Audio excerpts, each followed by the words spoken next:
Well, good morning.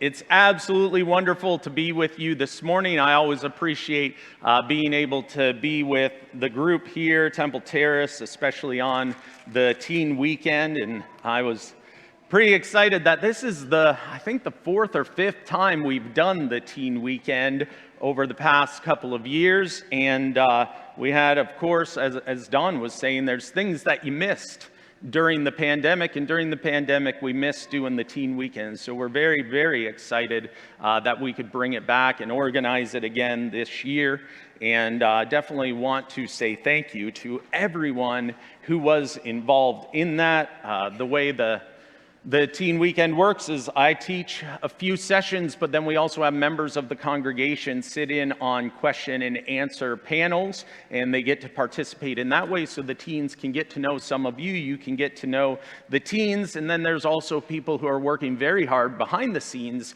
to make sure that the weekend just takes off, and it's just a wonderful experience, and we can provide encouragement to the young people.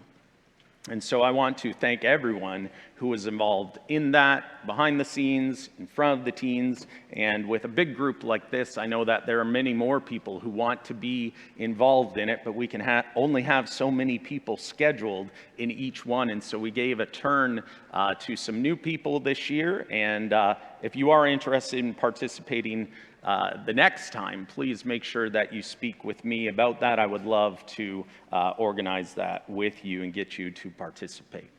Well, this morning's sermon, as we talked about all teen weekend, is about the idea of finding strength. And some of you know this about me. I grew up in Canada. And there's a thing we have in Canada that is very near and dear to every Canadian's heart because our hearts pump it through our veins, and it's called maple syrup. And we have things called maple trees up there that produce maple syrup. Now, I know some of you who have been to Vermont, or maybe you grew up there, you know somebody from Vermont, and they're probably like, hey, we have maple syrup too. No, you don't. Not pure Canadian maple syrup. And the thing is about maple syrup is that it comes from maple trees. I don't know if you knew that. And maple trees, during the spring, during the summer, when they are blossoming like this, I mean, that's an apple tree, so I should have swapped the picture, but you get the idea.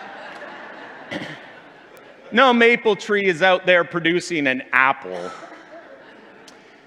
But maple trees are these big, beautiful, green, lush trees that provide shade, and they're the best trees to climb in. And they are representative of strength itself. Maple is an excellent wood for building furniture and different things that you need them to be sturdy. And even in Canada, where I grew up, there's a little patch of land. It's kind of like a park. And there's something there called the comfort maple. And when Joe and Margaret Hammondtree, they're nodding, they've been there. I know, because they came to our area of Canada. And in our area of Canada, there's Niagara Falls, and then we send you way up to Toronto, because there's not much else. But there is the comfort maple. And we're really starved for entertainment where I grew up. And so when Joe and Margaret were like, hey, Caldwells, what should we do around here? Embarrassingly, my mom said, you should go see the comfort maple. And the comfort maple is this well over 100-year-old maple tree that has been struck by lightning, but is still living and growing, and the word isn't blossoming, but flourishing, let's call it, because it's a source of strength.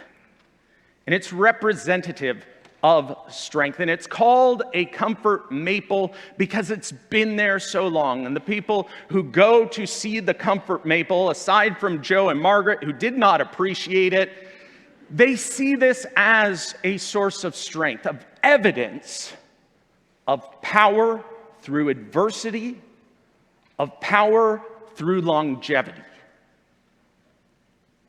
Now, the thing about maple trees, though, is that they do not look like this picture, and they do not look green, they do not look powerful all year long in Canada. Because in the wintertime,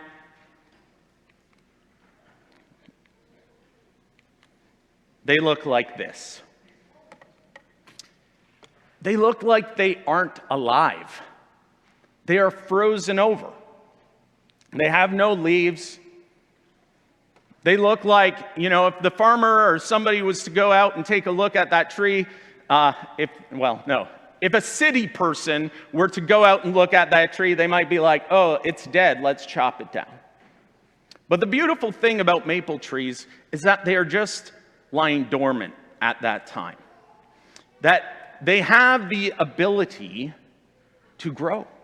They have the ability to stay alive, that their life is sustained through the harsh, cold Canadian winters.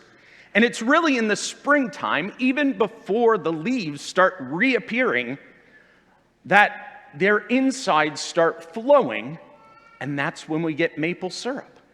We tap the trees. Even as a young kid, we had some maple trees on our property, and the local Pelham Herald or the Welland Tribune, you guys know those papers, right? Internationally known, you probably subscribe to them.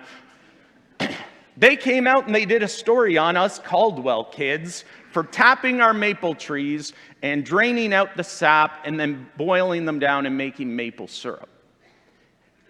But the trees were all in this state.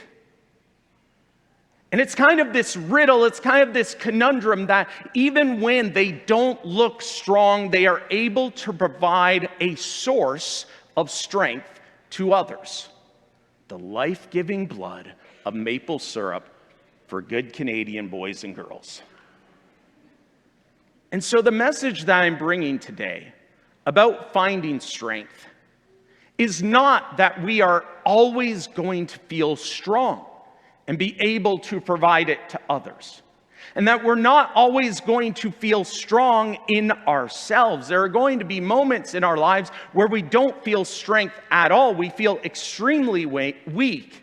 But there is still life-sustaining ingredients within us that God has provided us, or we can rely on God Himself to get us through those moments. And we aren't to look at ourselves like someone may look at this tree that's frozen over and say, it's broken. It's not working the way it should. What is wrong with that thing?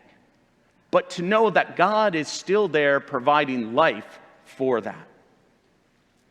And so, as we look at strength, I also want to define what weakness is, what we'll be talking about this morning when we look at the idea of weakness. Because oftentimes, weakness is referred to only with the idea of temptation in mind, where we say, I had a moment of weakness and I gave in, and I ate the whole bag of Oreos. Or there's temptation in life that is more severe than a bag of Oreos, and we have that weakness, that moment where we give in. But weakness is much more complex than that. Weakness can also be that, we're feeling loss, or we're feeling lost. We don't know where to go next. That we could be feeling pain. We could be feeling loneliness. We could be experiencing life's challenges. We could be feeling any one of those, but still know the next step to take. Or we could be feeling any of those and not know what our next step should be. Where we're feeling lost and alone and really just totally confused and say, I have no clue what I should do next. No answer. A while ago, I was presented with an opportunity to seek a new place of employment. That means I was fired. I was let go. But I had an opportunity to seek a new place of employment, and I was praying so hard. I did not know the next step I should take. I didn't know where I should go, what I should do, what was best for my family. And a couple of opportunities were presenting themselves. And I remember speaking to an older Christian, and I said, look, I've been praying so hard, and I've been praying that God just hit me in the face with a shovel so I know what to do next. And he laughed at me and said, that's not how it works. There are many times we will not know what to do next, but we will talk about that in a moment. And then there are moments in our lives where we do feel weakness, where it does have everything to do with the temptation that we face. Now, all of these moments of weakness, they can present themselves in our lives, whether we are Christians, whether we are with God, or whether we are without God. And what we're going to look at this morning is what it looks like when we are with God too. Because there is comfort when we're with God and experiencing moments of weakness. And I want to be very, very upfront with you that when you are baptized, when you become a Christian, it's not as though all of your problems also get washed away and you wake up or you get pulled up out of the waters of baptism and now you're invincible and you get handed the contract for life that says, now everything's going to be easy and you're going to be blessed beyond measure and you'll get that fancy new car you wanted and the keys to the new house you wanted and the most beautiful man or woman is going to come into your life and sweep you off your feet, and you'll have wonderfully healthy babies, and you'll never experience a rainy day moment in your life. That doesn't happen as Christians. Yet sometimes, especially in the world that we live in, it's very, very attractive to portray an attractive lifestyle. We do it on social media all the time. We show all our best sides, like, hey, look at how awesome I am. I met this cool person, or I get to go to this cool place, and we don't share our warts or our problems or our sufferings because that's not cool. Well, the same can be said for our lives as Christians, that oftentimes we think, well, I want to show up and show that I'm strong, show that I don't have any problems, because I want to convince people that this is an attractive lifestyle to be a Christian. And to be clear, being a Christian is a very attractive lifestyle, but not because it takes away all of our problems, all of our challenges, anything like that. It's an attractive lifestyle because in those moments of challenges, of heartache, of hardships, we have a great and powerful God and Creator to rely on. And so that's what we're going to be focusing on today, is this idea of what is life like with God when we experience moments of weakness, and how do we find that strength? Well, it's not just these moments of weakness where we have God in our lives, but there's also moments of strength where we have God in our lives, and we need to give credit where credit is due. We must not get arrogant and think in those moments where, hey, things are going great, everything is exactly how I want it to be, I'm on top of the world, and it's all me. Absolutely not. It's not. God is behind it all. And so, the idea of strength is it's both. In moments of strength, God is present. He gives us the life. He gives us the ability to be strong. In moments where we look like we are laying dormant because we're going through moments of weakness, God is there to sustain us through that.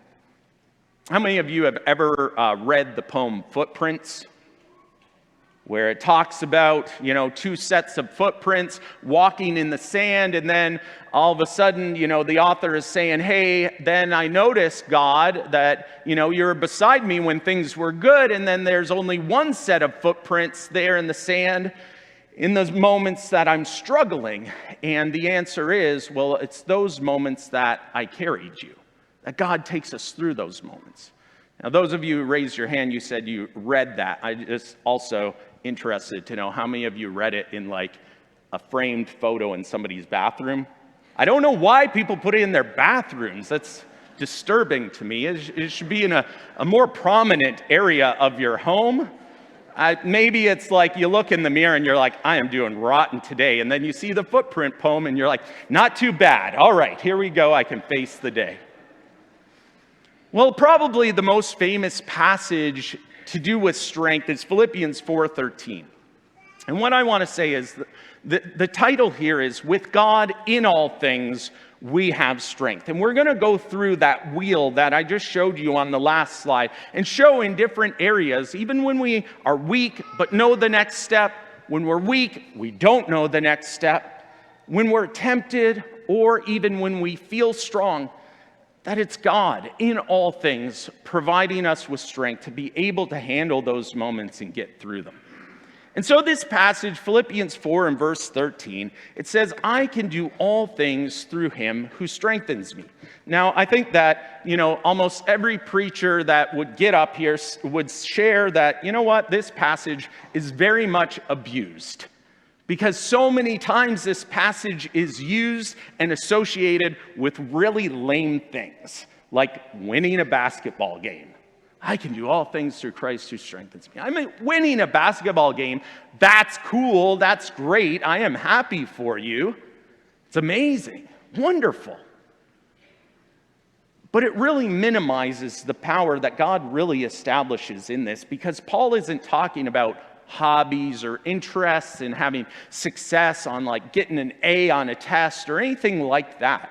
He's talking about real, grueling hardships in life.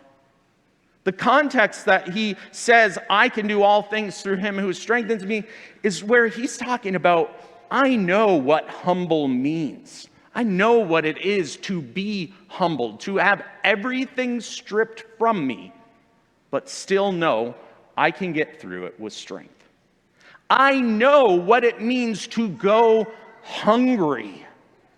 How many of you have actually experienced hunger? Now I know what you say, okay, I'm feeling kind of hungry right now because the Lucky Charms I had this morning aren't doing it for me yet.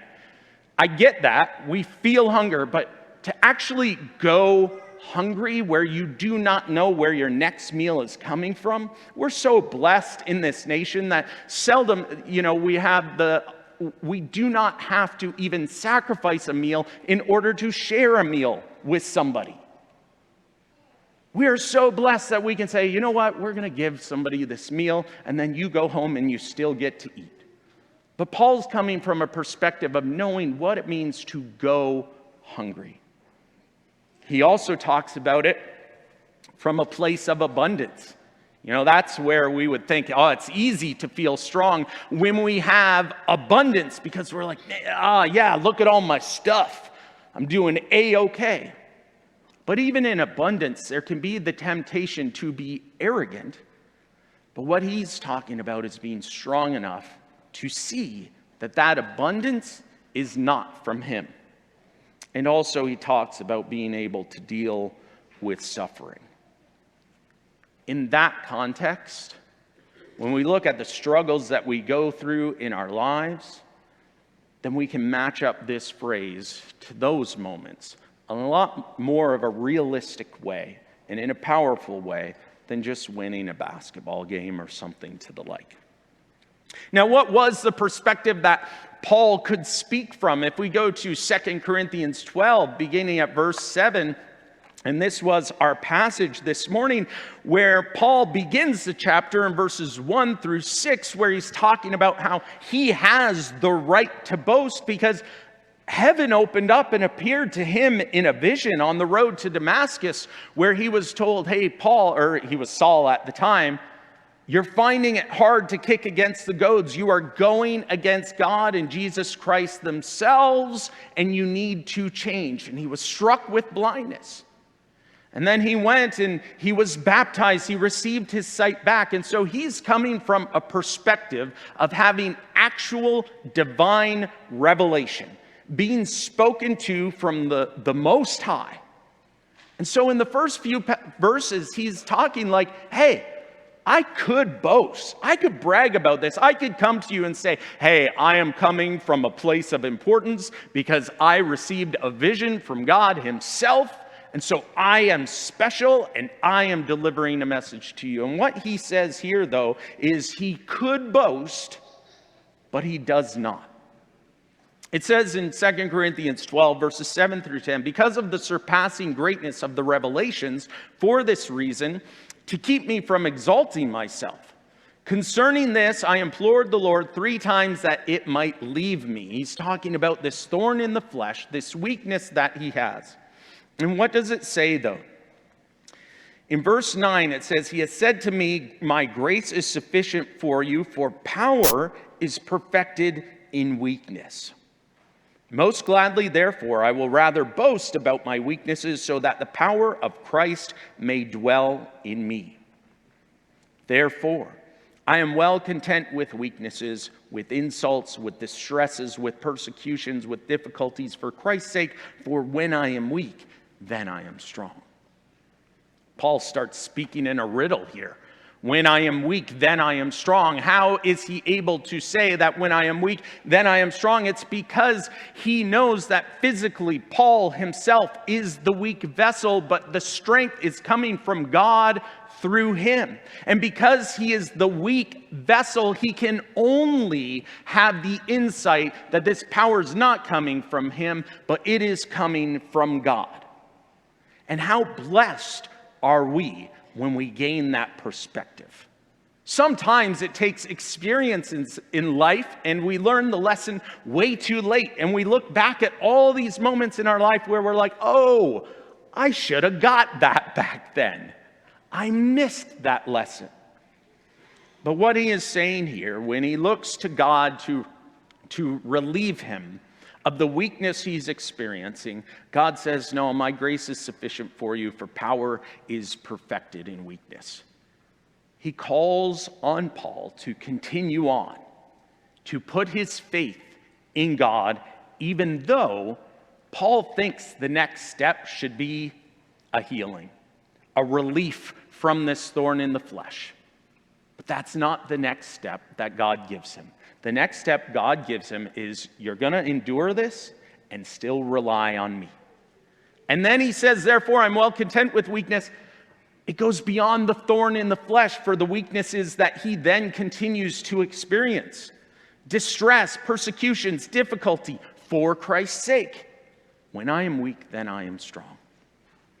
And so we have this perspective again. Let's go through. We're going to take a look at each of these moments in just a few minutes. We'll spend just a minute on each of these.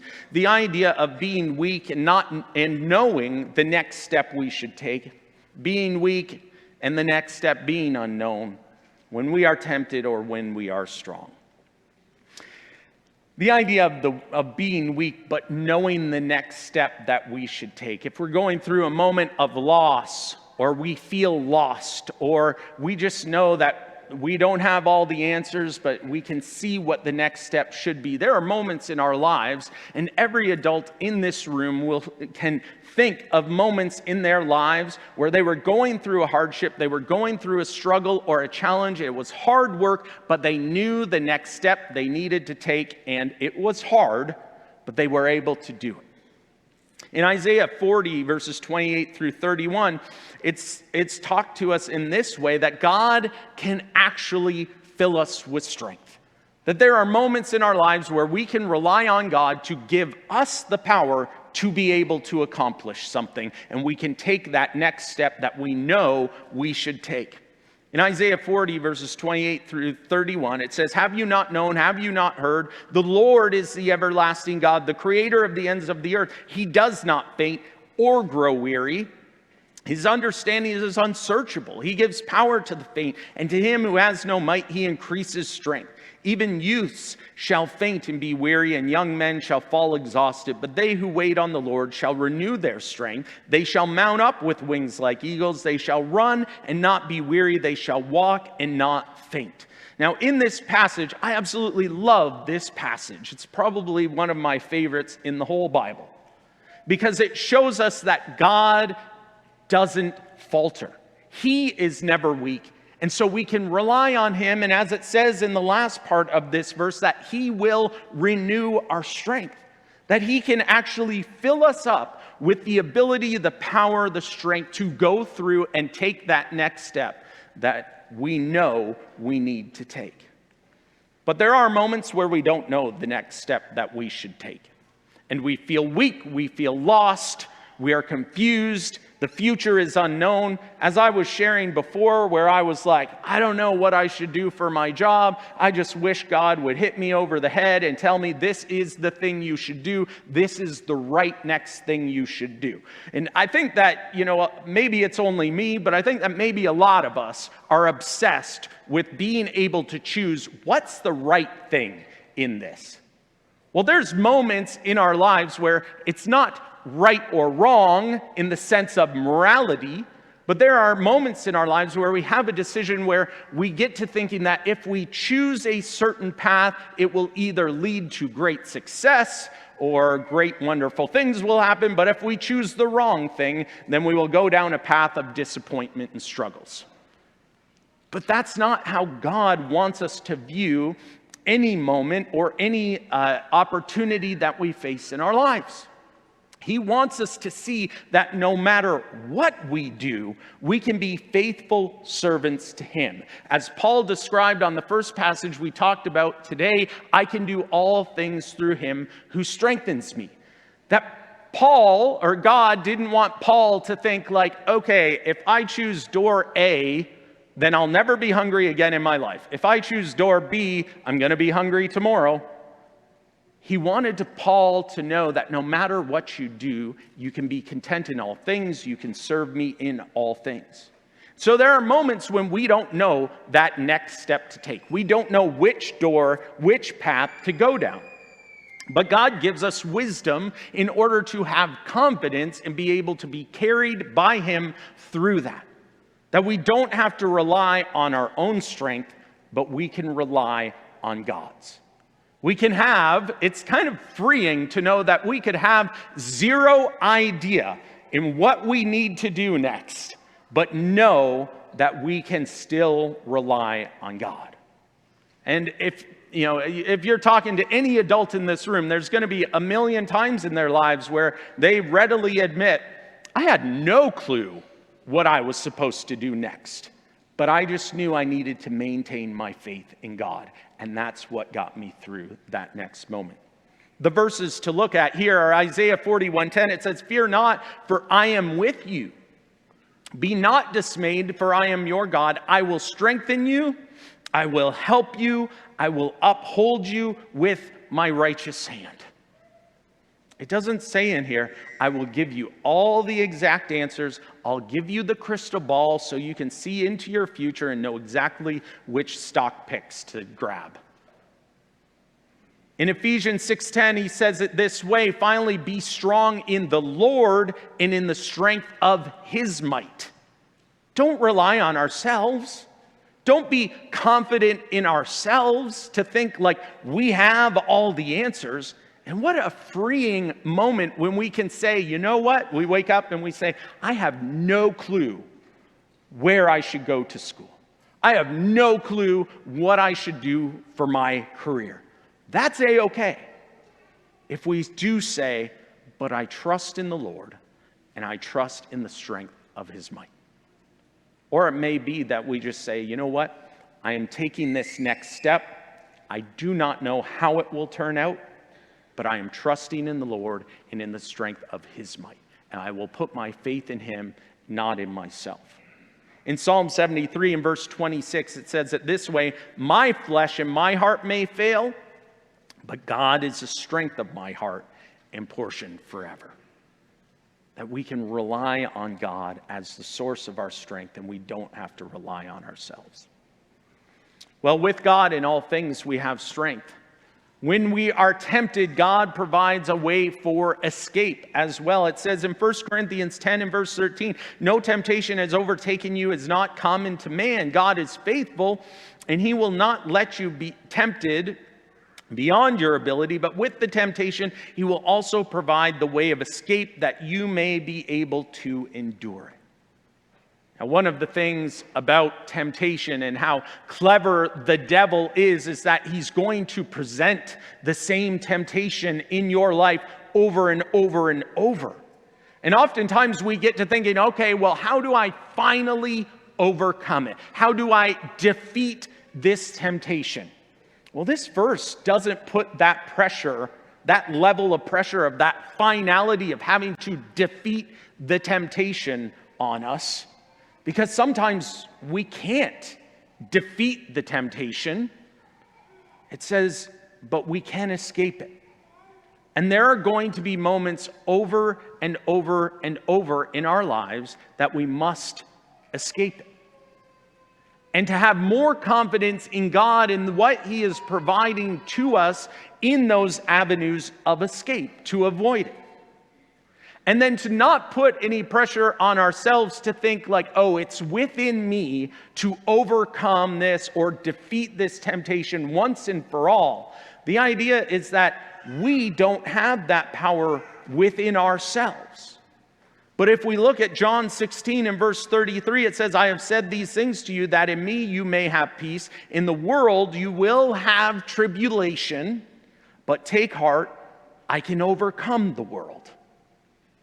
That there may be problems in our lives, temptations in our lives that we have to escape over and over and over. And the confidence we do not find within ourselves, but we find it within God that He has overcome the world. And one day too, we will overcome the world and we will be freed from the devil trying to track us down, trying to take us down. We can escape, and ultimately that great eternal escape will be an amazing reward for us having endured, as it says, these tribulations. It's also important to not just think about that God provides us strength in moments of weakness, but that God is actually the source of all of our strength, and that we would give credit to God. In Deuteronomy chapter 20 and verse 4, it's spoken, it's delivered to these people who are about to physically go into battle. And that when you're going into war, that's where your confidence level has to be ultimately high, because you're putting your life on the line and you have to have confidence.